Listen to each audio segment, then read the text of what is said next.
Selamat datang di The Jun Official, tempat di mana legenda, mitos, dan kisah para ksatria agung kembali hidup. Di langit yang diliputi petir, di bumi yang berguncang oleh perang, lahirlah seorang pahlawan dari dua dunia darahnya berasal dari langit para dewa, jiwanya tumbuh di bumi manusia. Inilah kisah tentang Gatot Kaca. Bukan sekadar putra Bima, bukan hanya raksasa bersayap baja. Ia adalah cahaya yang bersinar di tengah kegelapan, ksatria yang menantang takdir, dan pengorbanannya akan dikenang selamanya. Bersiaplah, karena perjalanan melintasi langit dan bumi akan segera dimulai. Langit di atas Amarta malam itu gelap gulita. Petir menyambar tanpa ampun seolah para dewa sedang marah besar. Dari ketinggian kayangan Batara Guru memandang bumi dengan sorot mata khawatir.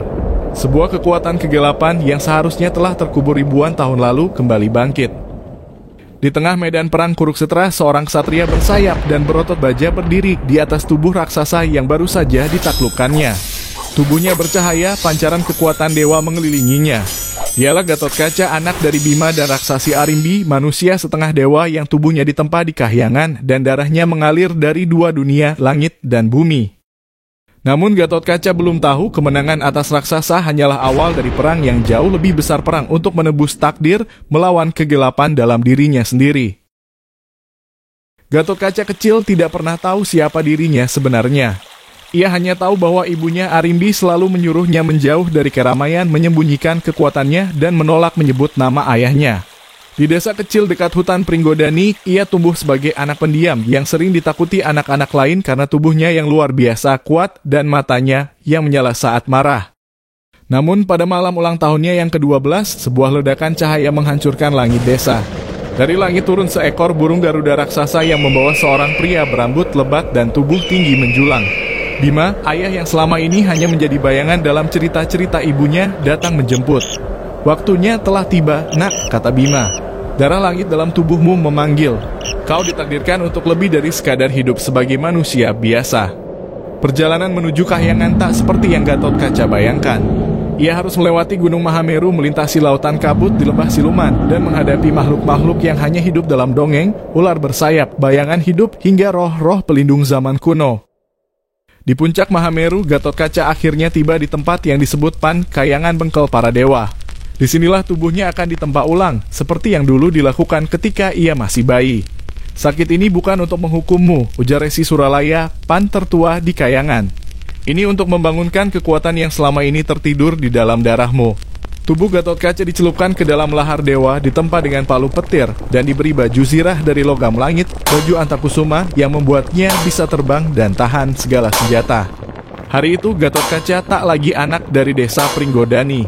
Ia bangkit sebagai ksatria langit yang siap menghadapi apapun yang akan datang. Tahun-tahun berlalu. Gatot Kaca menjadi pelindung Amarta, mendampingi para Pandawa, terutama Yudhistira dan Arjuna. Namun bayang-bayang Kurukshetra mulai menjelma nyata. Perang besar antara Pandawa dan Kurawa tak terelakkan.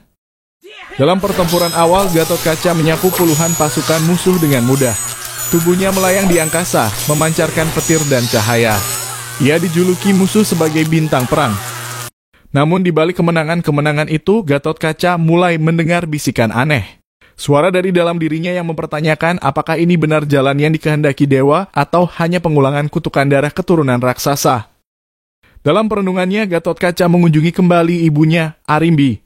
Di sanalah Arimbi mengungkapkan rahasia dalam darah Gatot Kaca mengalir kekuatan leluhur raksasa kuno yang pernah mencoba menumbangkan kayangan. Dulu kekuatan itu dikunci oleh Batara Narada, namun kunci itu melemah setiap kali Gatot Kaca menggunakan kekuatannya dalam peperangan. Jika kekuatan itu lepas kendali, Gatot Kaca bisa berubah menjadi sosok penghancur segalanya, bahkan orang-orang yang ia cintai. Perang Kurukshetra mencapai puncak keganasan. Di medan laga, karena ksatria terkuat Kurawa mengangkat senjata pusaka pemberian Dewa Indra, Kunta. Senjata itu hanya bisa digunakan sekali, namun kekuatannya mampu menembus pertahanan terkuat.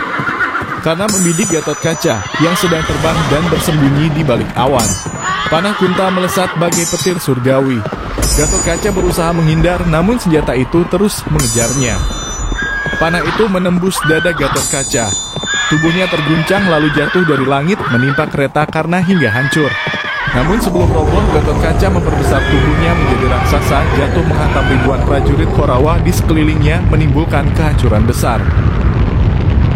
Gatotkaca terkapar di medan perang, tubuhnya hancur menjadi bintang-bintang di langit malam.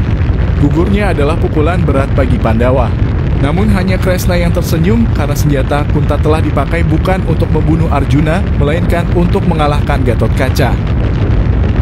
Gatotkaca meninggalkan warisan sebagai pahlawan langit satria setengah dewa yang mengorbankan nyawanya demi menjaga dunia dari kegelapan yang mengancam. Terima kasih telah menyelami kisah sang satria langit bersama kami. Dari darah bumi hingga cahaya langit, Gatotkaca mengajarkan bahwa kekuatan sejati bukan hanya di otot dan senjata, tapi di pengorbanan dan keteguhan hati. Sampai jumpa di kisah berikutnya hanya di The June Official di mana legenda hidup kembali.